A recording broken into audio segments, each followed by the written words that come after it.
Pada tahun 2024, KRL Komuter Lain Jabodetabek mengangkut 374 juta penumpang.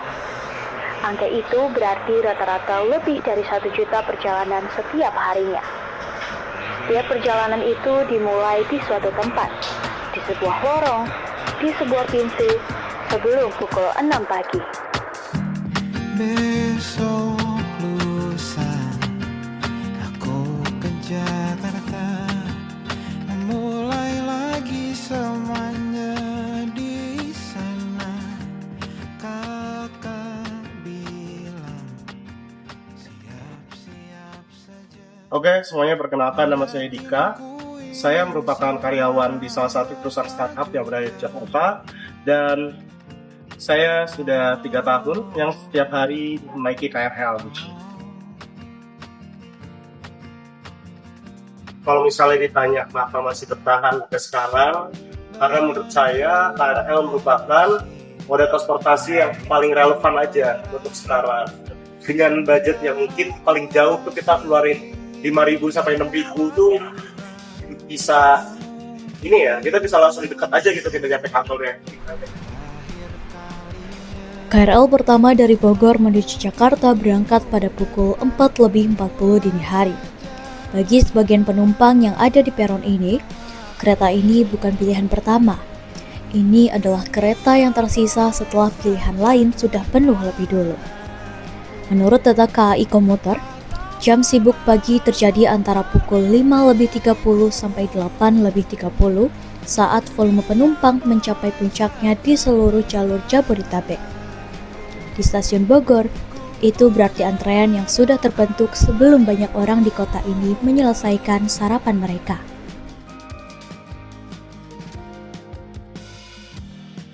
Apa gak pindah tuh mungkin jauh, mungkin karena Bogor tuh menurut saya tuh masih jauh lebih baik aja gitu loh dibandingkan kita ke Jakarta dengan keramaiannya, apalagi di rush hour-nya. Bogor juga samanya kok, tetap ramai, tetap pusing lah intinya. Cuman menurut saya sih Bogor masih jauh lebih penting lah.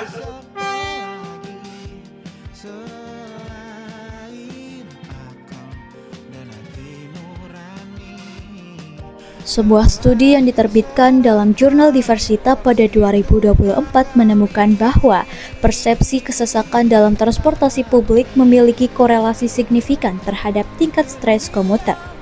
Semakin sesak ruang yang dirasakan, semakin tinggi tekanan psikologis yang terakumulasi selama perjalanan. Di dalam gerbong ini, tidak ada yang perlu membuktikan itu. Mereka sudah merasakannya setiap hari, bahkan sebelum ada penelitian yang mengukurnya.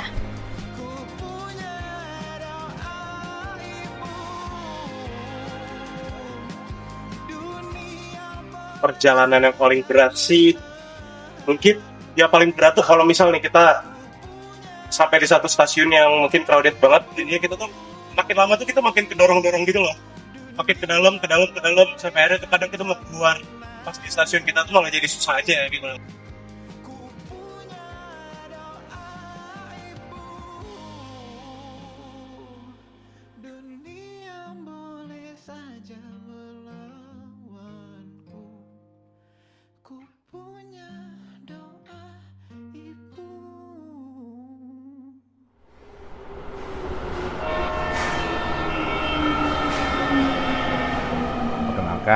Nama saya Hafid Saputra. Di sini saya sebagai Humas di bagian keterbukaan informasi publik. Untuk spesialisasi dari pekerjaan saya adalah di bagian media relation. Memang kita menyadari bahwasanya dari tahun ke tahun ya, untuk volume pengguna sendiri kita tariknya itu dari pas zaman COVID ya. Karena kalau zaman COVID itu kan otomatis semua transportasi pasti para pengguna itu pasti menurun ya. Namun seiring dengan berjalannya waktu dan lambatnya hari, bahwasanya memang pengguna kita ini adalah pengguna yang sifatnya memang kebutuhannya itu emang butuh transportasi ya. Apalagi untuk saat ini kita telah melayani lebih dari 1,3 juta penumpang per hari, yang dimana memang itu tersebar nggak hanya di lintas Jakarta Kota Bogor aja, namun di beberapa lintas seperti itu. yang sudah kita rasakan memang untuk terkait dengan kepadatan pengguna ya, itu udah otomatis pada jam-jam peak hour biasanya ya. Peak hour itu jam-jam orang berangkat kerja sama pengguna pulang kerja ya. Biasanya itu adalah jam-jam padat sibuk. Itu memang sebenarnya nggak kita ukur, cuma memang pastinya di jam-jam tersebut pasti penuh ya. Tapi di atas jam peak hour dari jam 10 ke atas sampai jam 3 sore itu memang komuter lain kita lowong. Jadi ibaratnya nggak terlalu sibuk banget kayak pagi hari. Stasiun Manggarai adalah stasiun transit terbesar dalam jaringan KRL Jabodetabek. Pada hari kerja, lebih dari 200.000 penumpang melakukan perpindahan peron di sini setiap harinya. Setiap perpindahan itu membutuhkan waktu 3-7 menit, tergantung pada seberapa penuh lorong dan seberapa cepat seseorang masih bisa bergerak setelah perjalanan sebelumnya. Beberapa dari layanan kita seperti kayak kereta-kereta baru kita memang sudah kita lakukan misalnya kereta baru supaya para pengguna kita itu bisa dari segi okupansinya bisa masuk ya, seperti itu.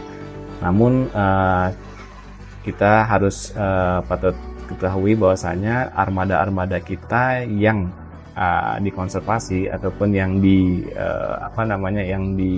istilahnya yang sudah dipensiunkan itu hanya menggantikan, bukannya menambah. Jadi kenapa para pengguna ini padahal sarana kita baru-baru gitu kan, dan juga bisa mengangkut okupansi penumpang, namun bahwasanya armada baru kita ini adalah armada yang digantikan, bukan untuk menambah kayak gitu. Tapi nanti kedepannya pasti ini kita akan menambah rangkaian-rangkaian juga ya, karena memang posisinya kemarin itu armada kita ini memang ada yang dikonservasi sama ada yang benar-benar sudah masuki masa pensiun kayak gitu. Jadi kenapa kok masih aja kelihatannya padat ya. Tapi kalau misalnya gini, kita tarik secara logika aja bahwasanya para pekerja itu kan pasti masuk jam 8 ya, masuk jam 8 pagi, otomatis pasti rame ya. Coba kalau misalnya ini asumsi aja ya, coba kalau misalnya kalau kerjanya itu ada yang jam 10, ada yang jam 11, pasti nggak mungkin, kalau menurut kita itu pasti nggak mungkin itu akan terjadinya kepadatan. Karena kenapa? Karena dari jam 10 ke atas sampai jam 3 itu komuter kita itu kosong gitu. Jadi karena memang pekerja kita memang dituntut jam 8 pagi ya, jam 8 pagi untuk bekerja, otomatis dari jam 5 sampai jam 6 itu orang-orang udah berbondong-bondong untuk melakukan kegiatan untuk berangkat ke kantor dan lain-lain. Tapi kalau misalnya memang operasionalnya misalnya bekerja misalnya di jamnya itu enggak hanya di jam pagi, mungkin misalnya ada ketetapan dari pemerintah, misalnya ada yang jam sekian, jadi otomatis pengguna kita juga nggak mungkin akan mengikuti. Tapi patut kita sadari bahwasanya memang setiap tahun pasti pengguna kita itu akan naik kayak gitu.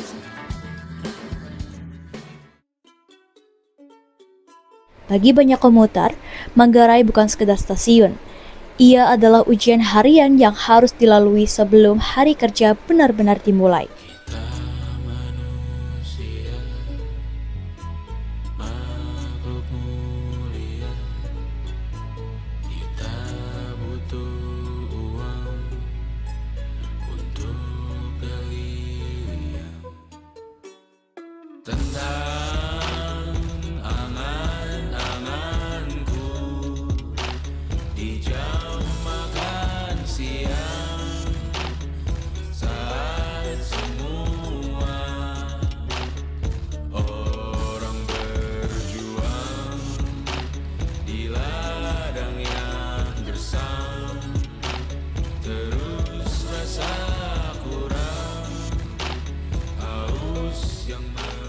Terkait dengan layanan kita ya, bahwasanya memang kita juga telah menambahkan layanan yang seperti, walaupun tadi sudah di step banyak yang berdiri, kelelahan, capek kayak gitu ya, tapi kita juga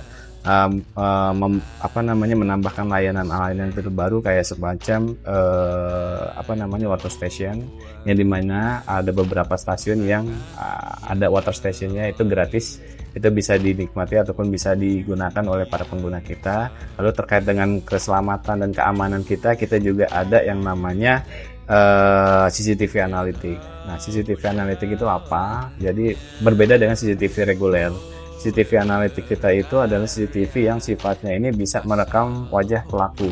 Walaupun pelaku itu menggunakan masker, menggunakan kacamata, topi, atau mau pakai topeng pun, ketika kita sudah mempunyai database pelaku, itu pasti akan ketahuan di beberapa stasiun. Contohnya, ketika ada kriminalitas, ketangkap ada pelaku, ada saksi, sama ada korban.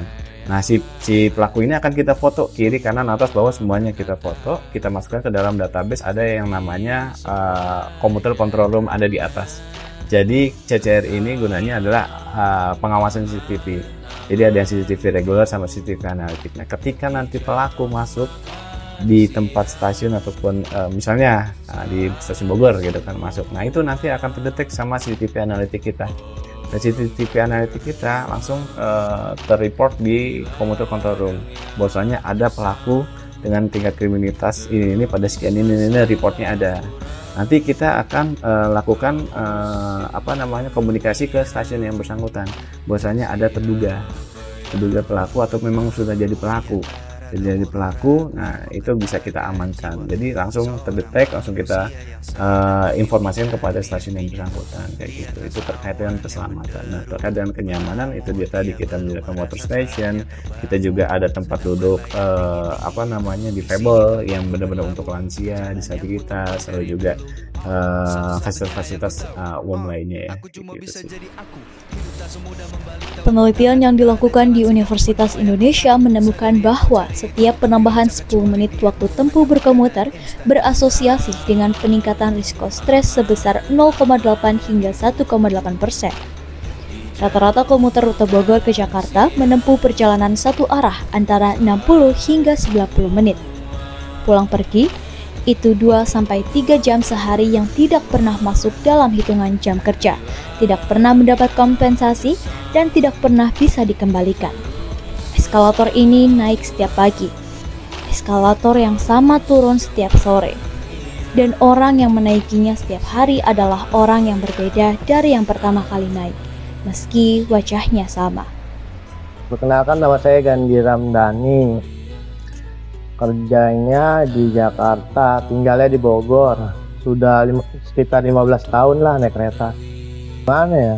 Karena kebutuhan sehari-hari juga sih sebagai rutinitas saya. Fisik saya juga terkuras habis sih. Apalagi sudah lama saya menggunakan jasa KRL kan.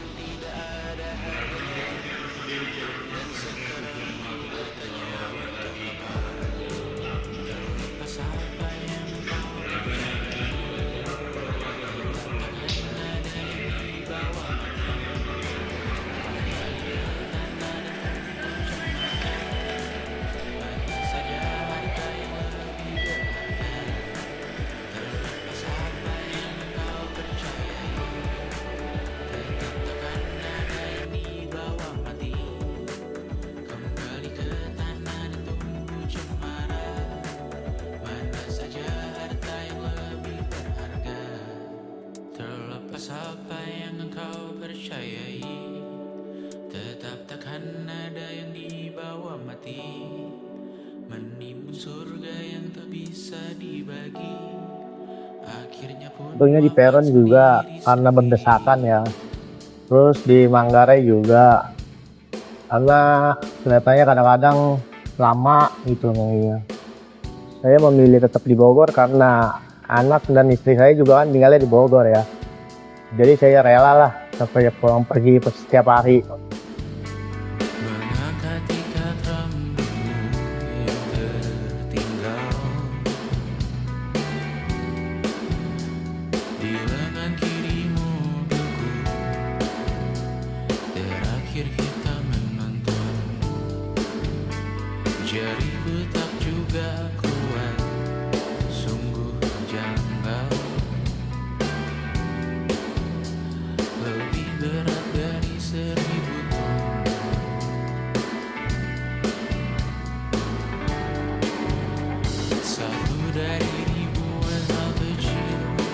momen terparah ya. Momen terparah itu keretanya tertahan bisa setengah jaman lah. Momen terparah. Pagi yang dahulu ceria, menu favorit kini hambar rasanya. Foto yang tak berani dilirik mata, kontak sekarang jadi sebatas nama.